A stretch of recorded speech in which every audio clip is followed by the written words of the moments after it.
Le cercle RH est notre débat quotidien pour s'intéresser alors un sujet à la fois qui est au carrefour de l'économie, de l'entreprise, de la philosophie, de la psychologie. C'est pourquoi je m'engage, pourquoi je vais travailler.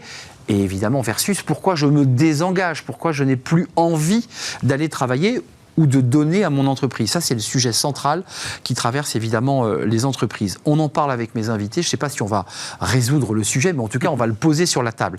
Alban Armand. Vous savez, Alban Armand. Vous avez un problème avec mon nom, Armand. Mais je n'ai aucun problème avec mon nom. Alban Armand, je suis ravi de vous accueillir. Merci. Directrice chez Robert Half. Et on commentera cette étude que vous étiez venu nous présenter il y a quelques semaines maintenant, qui est assez intéressante sur l'engagement et le désengagement et les envies des collaborateurs. Exactement. Elle est intéressante. Dominique Largot, ravi de vous accueillir.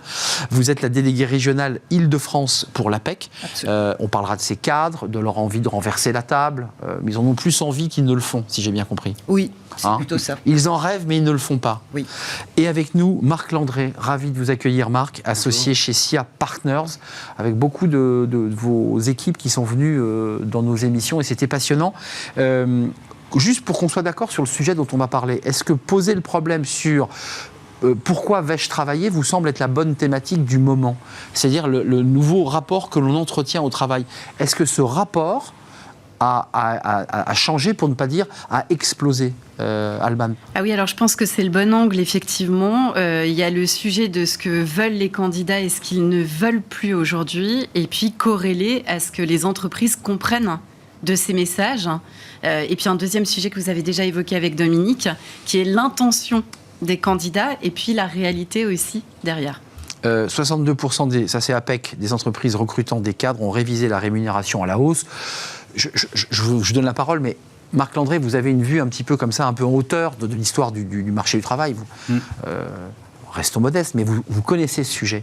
Est-ce qu'on est en train de vivre une révolution dans le rapport de force entre le collaborateur et l'entreprise? Je dirais que c'est une révolution, une accélération, parce que chaque génération n'a pas envie de revivre ce que ses parents ont vécu en matière professionnelle. Donc il y a toujours des variations, des évolutions, des modifications dans leur rapport au travail par rapport à la génération précédente. Mais là, il y a un double phénomène qui est en train de se passer, qui est le phénomène post-Covid, où on a vu le rapport au travail changer du fait des confinements, du fait de l'isolement, du fait du développement du télétravail. Et on a cette nouvelle génération qui est une génération qui est dite zapping, c'est-à-dire qu'elle va de cause en cause et sur des modalités qui sont encore très différentes des précédentes, notamment sur toutes les questions de développement durable, sur les questions d'égalité professionnelle. Et donc ces deux phénomènes-là viennent se cumuler pour faire un rapport au travail qui a fortement évolué, en tout cas qui a plus fortement évolué par rapport aux générations précédentes que ce qu'on avait connu par le passé. Alors là, ça se gâte, c'est la question du recrutement. Je me mets du côté des recruteurs, alors de ceux qui chassent, mais aussi des DRH en direct. Côté APEC, 64% des entreprises ayant recruté au moins un cadre en 2022 ont rencontré des difficultés de recrutement. Oui. Quels sont les problèmes de recrutement auxquels ils sont confrontés? C'est-à-dire que le candidat n'a pas envie de venir, l'entreprise n'est pas attractive. C'est quoi les sujets qui bloquent? Alors, de l'avis des entreprises, le premier sujet, c'est le déficit de candidature. Ça, c'est très clair, c'est le premier élément qui est évoqué.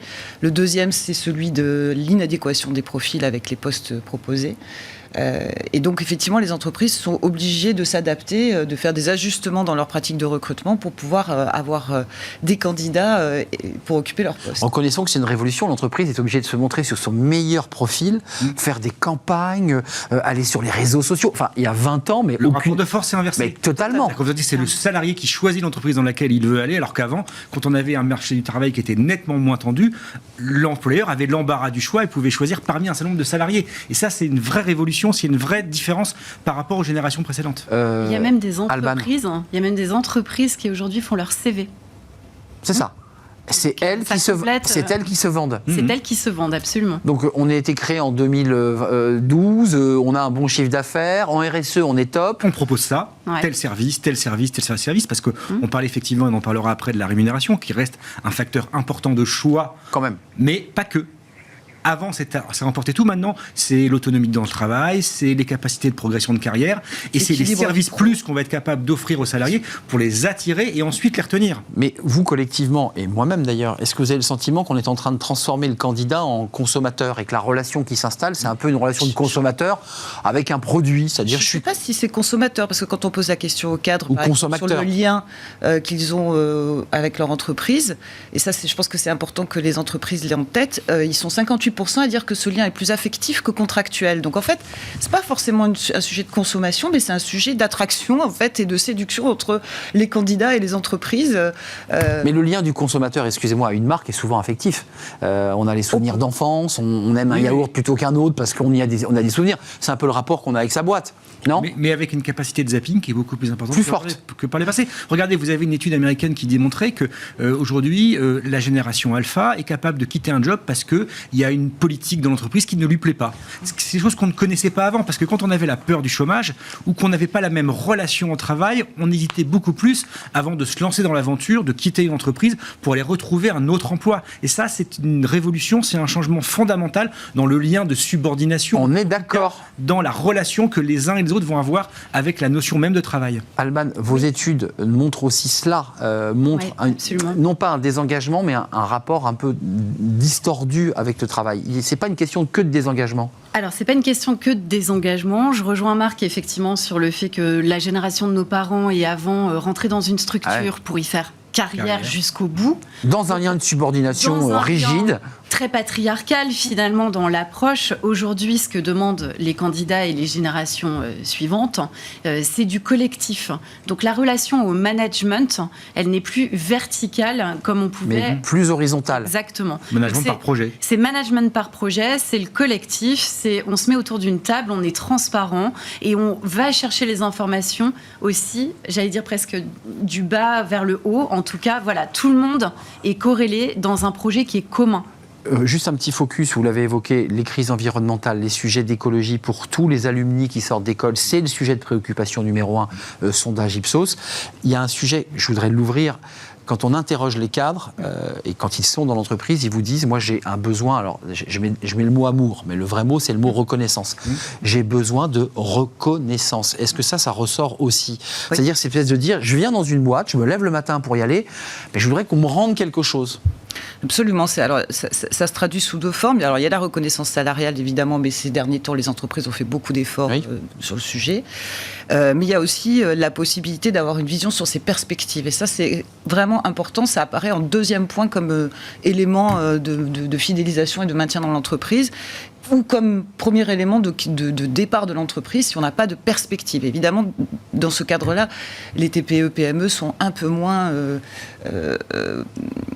facilités que les grandes entreprises qui peuvent offrir des perspectives de carrière un peu différentes. Mais c'est un vrai sujet pour les... Non, mais la reconnaissance, elle passe aussi dans la relation directe qu'on a avec son manager, c'est-à-dire le lien que je peux avoir avec lui ou le pas de lien qui fait qu'à un moment donné, je me dis, mais pourquoi je reste ici ? Enfin, j'ai pas de retour, j'ai pas d'intérêt à rester. Enfin, on le voit beaucoup, ça, dans les études. C'est un peu sociologique. Oui, il n'y a pas que ça. Hein. C'est pas exclusivement focusé non plus sur la relation managériale. C'est-à-dire que ce que dit Dominique est très juste. Dans la reconnaissance, il y a aussi un package et même les petites entreprises peuvent effectivement apporter autre chose sur la table et notamment la dimension formation. Parce qu'aujourd'hui, ils cherchent des repères. Effectivement, ils vont switcher en 3-4 ans si derrière, il n'y a pas plus à apporter. Et il y a du salaire. Si je végète, quoi. Mais il y a de la formation. Et dans notre étude, effectivement, ce qui ressort, je trouve ça intéressant en termes de dimension chiffrée, c'est que vous avez un candidat sur 4 qui, aujourd'hui, va envisager de la reconversion professionnelle. Et quand on parle de reconversion professionnelle, c'est pas passer de directeur commercial à boucher nécessairement. Ça peut être du transverse au sein de même secteur. C'est beaucoup le même secteur. Hein. On passe pas comme ça de producteur de fromage de chèvre en étant cadre. Enfin, c'est très rare. Non, mais vous voyez, si effectivement le dialogue est beaucoup plus instauré entre la direction et les collaborateurs, derrière vous prenez ça en considération. Vous voyez qu'il faut remettre de l'humain, il faut mettre des mots. Vous retenez vos talents. Mais pas que. L'offre de travail aujourd'hui, elle a évolué. C'est un package. C'est une offre au sens large, avec du psychologique, du sociologique, avec de l'accompagnement, avec de la progression de carrière, de la promesse, du salaire. C'est le mouton à 5 pattes que vous nous décrivez. Le recruteur, il s'arrache la tête. Oui, mais et avec une donne qu'on a qu'on n'avait pas vu depuis longtemps, ou du moins qui est apparu, c'est dans cette relation au travail, c'est ma propre relation par rapport à mon organisation du travail. C'est ça. Avant, effectivement, on avait travaillé posté. Je deviens mon patron, en fait. Oui, je suis ma propre TPE, c'est-à-dire que je gère mon temps de travail comme je l'entends. Et vous avez des stratégies d'optimisation qui vont se présenter sur le marché, auxquelles les employeurs vont devoir répondre. C'est-à-dire, je recrute un cadre, et le cadre vient à l'entretien en disant, très bien, mais moi, c'est ça. C'est 3 ou 4 jours de télétravail, y compris si la politique interne est à 2 jours. Exact. Et on voit de plus en plus d'entreprises dire « je ne veux pas rentrer dans ce processus-là, me vendre à tout prix, sinon donc je refuse ». Bah oui, surtout parce que je décale. Je fais rentrer un cadre en 4 jours télétravail, on est à 2. On est à 2, enfin, ça fait une discrimination, une disproportion. C'est le bazar. C'est le bordel. Ouais. Donc on ne le prend pas. On ne le prend pas. Donc on recrute en interne là maintenant. Oui, et on arrive maintenant avec et j'en discutais pas plus tard que la semaine dernière avec le DRH d'un grand groupe français qui dit « j'ai été au regret de dire à une postulante non, parce qu'elle voulait travailler 4 jours en télétravail depuis chez elle en province, c'est pas la politique de la maison, et donc pour pas créer de distorsion en interne, même si son profil était exceptionnel, j'ai été obligé de dire non, et ça me met dans la panade, parce qu'il va falloir que je trouve quelqu'un d'autre, et que je comble ce besoin. Il nous reste un peu de temps. Ces 2 chiffres, je voudrais qu'on les commande parce qu'encore une fois, on creuse un peu plus loin cette relation au travail. En 90, 60%, c'est la proportion de Français qui considéraient que le travail comme très important dans leur vie. On est en 1990. On fait un petit saut, 2021, on sort Covid. 24%, c'est la proportion de Français qui considèrent que leur travail comme très important dans leur vie. Ouais. Comment vous recevez ce chiffre ? Le travail, ça compte plus ? En fait, c'est un effet miroir de ce qui se passe pour moi. C'est-à-dire qu'aujourd'hui, l'équilibre vie privée, vie professionnelle a pris le pas. Aujourd'hui, c'est ce qui ressort en top 1. Un quart le travail. Ouais. Et puis, donc, effectivement, la relation au travail, elle a totalement changé. Donc, aujourd'hui, c'est quelque chose d'important pour... mais pas essentiel. Être payé, mais avoir des loisirs. Pouvoir vivre avec sa vie de famille le mieux possible. Société de loisirs. De société, oui. De et avec une nécessité aux entreprises de Absolument. s'adapter à ce nouveau paradigme. Et c'est ce qu'a pas compris le gouvernement avec la réforme des retraites. Ah oui. Parce qu'en pensant que le fait d'augmenter de 2 ans l'âge de départ en retraite passerait comme une lettre à la poste, ou pas loin, en réalité, comme le rapport au travail a changé, les gens se sont dit, moi je préfère partir au même âge, en Quitte gagnant à avoir moins. En gagnant Mais bien moins, sûr. Sauf qu'on lui a pas demandé son avis. Exactement. C'est là le schisme s'est passé. Ouais, c'est pas un débat politique là, c'est un choc sociologique on me prend 2 ans de loisirs. Et le travail n'a plus le même poids pour moi que ce qu'il avait avant ou ce qu'il avait pour mes parents, et donc j'organise ma vie professionnelle, personnelle, différemment de ce que on avait tendance de avoir par le passé. Dominique Largot, vos cadres, ça colle ces chiffres-là ? Totalement. Il y a plus de la moitié des cadres qui disent avoir des difficultés dans l'équilibre vie pro, vie perso, puisque ils sont particulièrement engagés, donc effectivement le travail s'immisce dans la vie personnelle, et du coup ils sont en recherche d'un meilleur équilibre, et ce sujet-là devient prégnant et crucial pour toutes les entreprises. Et on a effectivement de plus en plus d'entreprises qui réfléchissent, y compris dans la négociation, ce que vous disiez tout à l'heure, la négociation au moment du recrutement, sur le package cadre de travail, quelles sont les conditions de travail, à augmenter le télétravail, à imaginer d'autres choses. On a aussi le sujet de la semaine de 4 jours. J'allais doucement y venir. Qui commence à pointer assez fortement. Et dans ce cadre-là, par exemple, sur la semaine de 4 jours, les entreprises qui sont passées à la semaine de 4 jours ont vu multiplier par 2 les candidatures sur le papier du Monde avant-hier sur pas le début de l'explosion, mais enfin une vraie prise de conscience. Ils vous disent quoi, vos cadres ? Parce qu'on était sur le rapport de subordination, restons-y. Chacun est un peu patron de sa petite TPE, il veut organiser son temps comme s'il était entrepreneur. Est-ce qu'il y a un désir aussi de ne plus être dans le CDI, mais plutôt être dans une relation de consultant ? J'ai le sentiment que le CDI reste encore paradoxalement majoritaire. Très majoritaire. On est d'accord. Très majoritaire. Donc on veut tout en même temps. Et on oublie que au XXe siècle, au milieu du XXe siècle, on avait beaucoup moins de CDI et beaucoup plus d'indépendants. Donc on arrive à une forme de... Et au début du siècle, il n'y avait que des indépendants. C'est très majoritaire, et même chez les jeunes générations, on pourrait imaginer... Ils se protègent avec le CDI. Absolument. Et là, en fait, ils veulent le CDI. Ils veulent le beurre et l'argent du beurre. Du cadre de travail. Alban, c'est vrai ça ? Alors, il y a un côté, le freelancing par exemple, ou le portage salarial, aujourd'hui, c'est quand même plébiscité majoritairement aussi par des profils qualifiés tech, cadres. IT, digital, qualifiés cadres. L'autre sujet, dans notre étude, on a vu, nous, une disparité entre novembre 2022 et avril 2023. C'est-à-dire 6 mois. En 6 mois, l'intention de se mettre en freelance a quand même baissé. Pourquoi ? parce qu'il y a quand même un retour un petit peu sécuritaire aussi, avec l'inflation. Il fait un peu plus froid. C'est-à-dire que, attention, c'est constate une aussi. intention. Ouais. Donc, c'est ce qu'on se disait tout à l'heure. On se déclaratif. voilà, on est C'est du d'accord. déclaratif. Mais On a plein de rêves. Et puis le CDI, c'est quand même très protecteur. Ça reste protecteur. On est d'accord. aujourd'hui. Oui, mais on est capable de le rompre beaucoup plus facilement que par le passé. C'est vrai. Et en C'est vrai. plus, l'évolution Rupture sur le marché conventionnelle. du travail. Vous savez, c'était Laurence Parisot qui, justement, au moment de la définition de la rupture conventionnelle en 2008, disait le travail, c'est comme l'amour, c'est précaire. Et donc, ils avaient créé la rupture conventionnelle. Et on arrive finalement aujourd'hui au bout du processus où, effectivement, un CDI protège, mais protège tant que j'en ai envie. C'est ça. Et je suis capable Donc c'est de le encore le rompre. salarié qui a la main. C'est la salarié qui a la main. Qualité de vie au travail, pouvoir. Alors ça, c'est des chiffres intéressants parce que vous l'évoquiez, pouvoir choisir ses heures de travail à 45%, avoir plus de jours de vacances à 36%, avoir des options de travail entièrement flexibles 35%. Moi, je ne veux pas faire le réac absolu sur ce plateau, mais enfin, Un peu quand même. un peu quand même. Enfin, je ne suis pas DRH non plus, mais quand même, je me dis, vous voulez à la fois un CDI ultra protecteur, assez peu de contraintes sur ce que je vous oblige à faire en temps de travail, des demandes sur la semaine des 4 jours. Enfin, attendez, excusez-moi, on va où là? Alors, Non, je mets les pieds dans le plat, mais on va où? il y a une équation quand même aussi, c'est-à-dire que ça augmente la relation de confiance, d'autonomie du collaborateur D'accord. L'engagement. avec son patron. C'est son une patron et demande. d'engagement, C'est vrai. une demande. Ça, c'est positif. En revanche, on ne se questionne pas sur comment les entreprises drivent les choses derrière. Et Bah c'est ouais. vrai que le degré et le rapport à la performance a aussi A été diminué. accru. Je Enfin, trouve. de la part d'entreprise, mais de la part des salariés, non. Oui, exactement. Professionnel. Mais si vous voulez, comment vous mettez le curseur lorsque vous avez plus de télétravail, etc. À un moment donné, le rapport à la performance est obligatoire. Qu'à la confiance. Ben oui. Je ne peux Ça faire que tangible. confiance à celui que j'ai pas Pas le choix. près de moi. Mais j'ai pas le choix. Exactement. J'ai pas le choix. Alors après, là, on parle aussi de sociétés qui sont des sociétés tertiaires, avec des C'est personnalités. Col blanc, qualifiées. col blanc. Col blanc. Je veux dire, dans les cols bleus, on n'est pas du tout là. La semaine de 4 jours, je veux dire, ils la connaissent avec les 3-8 et des concentrations sur certaines parties de la semaine. C'est vrai qu'on n'en parle jamais de cette semaine. C'est 4 jours en 3-8. Donc, Elle ça- existe déjà, cette semaine des 4 jours. Et pour des ouvriers. Alors même si les ouvriers deviennent de plus en plus qualifiés, de plus en plus digitaux, enfin avec des outils digitaux, mais on est en train, finalement, c'est une extension du champ du domaine de la lutte, comme dirait l'autre. C'est-à-dire que des choses qui C'est du existaient, Welbeck. Voilà, paix à son âme. Des choses qu'on connaissait dans l'industrie ou pour les cols bleus, effectivement, se transposent dans les cols blancs. Et puis après, on va avoir un retour en arrière des cols blancs vers les cols bleus. Et on le voit notamment sur le télétravail. Quand vous avez du télétravail qui est permis pour les cols blancs, Qu'est-ce que...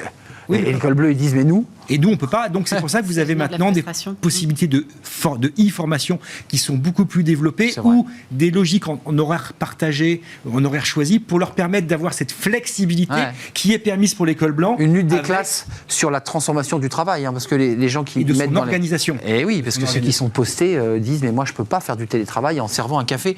Je vous ai vu sourire tout à l'heure quand je dis, ils veulent tout. Alors, je suis un peu dur, mais c'est vrai que celui qui recrute dit, attendez, vous pouvez pas me demander 4 jours, plus le... je peux pas. Est-ce qu'il y a un rapport de force ou... Je suis pas sûre que tous les salariés ou tous les candidats aujourd'hui demandent 4 jours de télétravail, parce qu'il y a aussi une demande assez forte de collectif, de rapport humain, C'est et vrai. donc on est plutôt autour de 2 jours de 2-3 télétravail. C'est 2 jours, 4 jours. 2, 3. La moyenne, c'est 2 jours en mois. Excepté effectivement dans l'IT, où là on a un peu une surenchère sur le télétravail. Mais avant de nous quitter, est-ce que vous êtes, excusez-moi d'utiliser ce terme un peu fort, mais un peu halluciné de ce qu'on est en train de vivre collectivement là? Quand même, vous qui êtes des spécialistes de ces sujets. C'est un vrai changement. C'est un vrai changement avec un nouveau paradigme auquel tout le monde doit s'adapter. Et pour l'instant, ce ne sont pas les entreprises qui ont la main. Donc c'est pour ça qu'elles sont déstabilisées. Le rapport de force a changé de camp. Et donc les entreprises doivent s'adapter. Et la vraie question, c'est jusqu'où on peut aller trop loin. On est d'accord. Jusqu'où on peut aller trop loin Ouais. quand on est un candidat dans sa demande de package par rapport Ouais. à une à un Où usage. j'arrête le curseur, Ouais. quoi, pour être sûr de trouver le bon. Vous êtes d'accord? Alors, je suis C'est d'accord. hallucinant ce qu'on vit quand Alors, même. je suis totalement d'accord, effectivement. Et pour autant, j'ai envie d'avoir aussi une vision un peu positive. Moi, c'est un de peu la positive suite. du plateau. C'est-à-dire que C'est pas si noir que ça. On voit au quotidien chez nos clients des rebonds de créativité. Il y a des Forcément. choses qui se mixent collectivement. Ils réfléchissent. Ils réfléchissent, même dans les packages, les petites entreprises de moins de 50 salariés qui arrivent à faire des choses détonnantes et qui bougent un peu tout ça, si vous voulez. Oui. Donc, oui, bien sûr, il y aura toujours des divas. au niveau des candidats, il faut savoir les recadrer et leur dire les choses aussi. Ça, c'est dit. Et les conseiller. Ouais. Mais Un c'est petit coup pas de tout règle. noir, Tu vas c'est pas trop tout loin. noir, c'est pas tout noir. Je suis totalement d'accord avec ce qu'Alban vient de dire. La diversité des packages et la possibilité d'être un peu créatif dans les packages, ça joue énormément. En fait, c'est vraiment un sujet d'attractivité. Oui, et puis de différenciation des entreprises. Un peu de communication. Il vaut mieux ne pas promettre des choses qu'on ne pourra pas tenir, mais par contre être vraiment au clair sur ce qu'on peut ouvrir. Donc, ne survendez pas. Voilà. Soyez honnête, ne survendez pas. 10 secondes. Et avec cette ère de l'individualisation du rapport au travail, vous avez la technologie et les nouvelles technologies qui vous offrent des possibilités énormes dans les packages d'offrir des services qui n'existaient pas avant. Juste en résumé, je pense à une petite boîte qui s'appelle TIL qui fait de l'accompagnement à la santé mentale. Aujourd'hui, on sait que dans nos professions, on est beaucoup plus fragile, l'engagement est beaucoup plus fort, en tout cas en demande, et donc on peut beaucoup plus facilement vaciller. Et vous avez cette petite boîte, TIL, qui propose un accompagnement dans un package d'entreprise avec des accès à des psychologues sur un accompagnement au quotidien. Et ça du service, c'est du bien-être salarié. On est d'accord. Merci à vous trois. Et vous me faites peur, Alban. Oui, excusez-moi. Non, mais je voulais juste le placer quand même parce que les entreprises aussi vont beaucoup plus dans le partage de leur propre succès. PPV, prime de partage de valeur, etc. Et ça, bravo à eux quand même aussi. De partager aussi le fruit de la réussite. C'est un débat d'inflation, puis c'est un débat purement politique, ça, du partage de la valeur, avec un texte qui se profile et qui arrive. Merci à vous trois. Dominique Largot, délégué régional IDF Île-de-France, APEC. Merci à Alban Armand, ça y est, c'est entré, directrice Robert Half. Et merci à Marc Landré, associé SIA Partners. Merci pour ce beau débat. Merci. On termine avec Fenêtre sur l'emploi. Tiens, on ne va pas être dépaysé, on va s'intéresser à l'engagement. C'est Julien Breuil, EDC Business School, qui a compilé pas mal d'études passionnantes sur ce sujet et on l'accueille.